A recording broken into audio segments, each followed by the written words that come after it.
Hi, Sean Hogan, Hogan Technology. In this video, what I'd like to demonstrate is the ability to perform call handling and call routing through the MXIE software. So you'll see this is my live MXIE desktop window, and I'm logged in currently to two roles. I'm logged into my own role, which means any of my direct dial phone calls will appear in this box. And I'm also logged into the service role. So that's a department or a group off of our auto attendant that gives us the ability to group answer and group ring.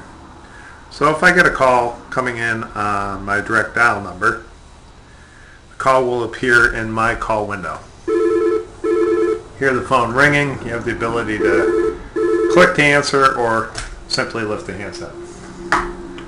When I lift the handset, you'll see that my caller ID here is in the display, and it changes the icons. I now have the ability to call record this call.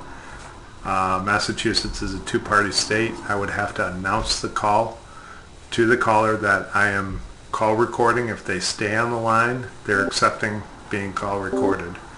I have the ability to transfer this call. I can transfer it to anybody on my phone system, or I could transfer it to an external party from here. I can also park the call. Park means I would put the call into a park zone and then notify somebody within my phone system that they have a call parked and they could do a park retrieval.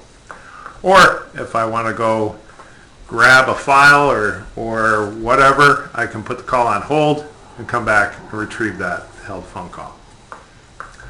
What I find I do most often is, as I'm on a call, if somebody needs to talk to somebody else, well, I would simply drag and drop that call. So I'm on the phone right now, and as you can see from the indicators over here, Autumn's out of the office, Dan is on the phone, Todd's on the phone, Andy is in the office, Doug's in the office, Evan's in the office.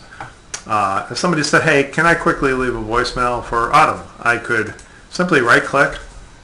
I could send this call to user voicemail, or I have the option to left click, hold it down, and just drag and drop over to Autumn. Now the call is transferred out to Autumn, and based on her preferences, it may go to her cell phone or may very well go to her voicemail box.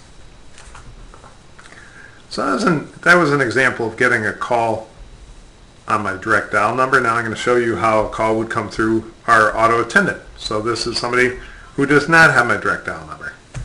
And this call comes through service. As you can see, I see an indicator that somebody opted for service. And I can see that caller ID right here in the window, the same cell phone caller ID. And I have the same options now since I took this call. Now, I knew through our auto attendant they opted for our service group, and that's how I answered the call. I have the same ability to record, transfer, park, and hold this call, or I can terminate the call, or I can drag and drop this call to another party. So if I wanted to send this call to a user's voicemail, I showed you earlier how to drag and drop. This time I can right-click, I can say send to user voicemail. It's going to bring me up the last person that I called through here, or I click on my address book. I now have the ability to choose any one of these users. So if I want to send it to Doug, not ring his phone, I say OK, and I say to voicemail. And now that call is being directly sent to Doug's voicemail and not leaving him not ringing his phone at all. Another thing I want to point out is, as I'm in these call windows, they have the ability to actually output different caller IDs. So if I call somebody from this window, I can just simply make a phone call by typing on the keyboard or calling on the phone. If I click call, I am now making a call out to my cell phone, but I'm putting out the caller ID of Hogan. I am not putting out my personal caller ID or my personal direct dial.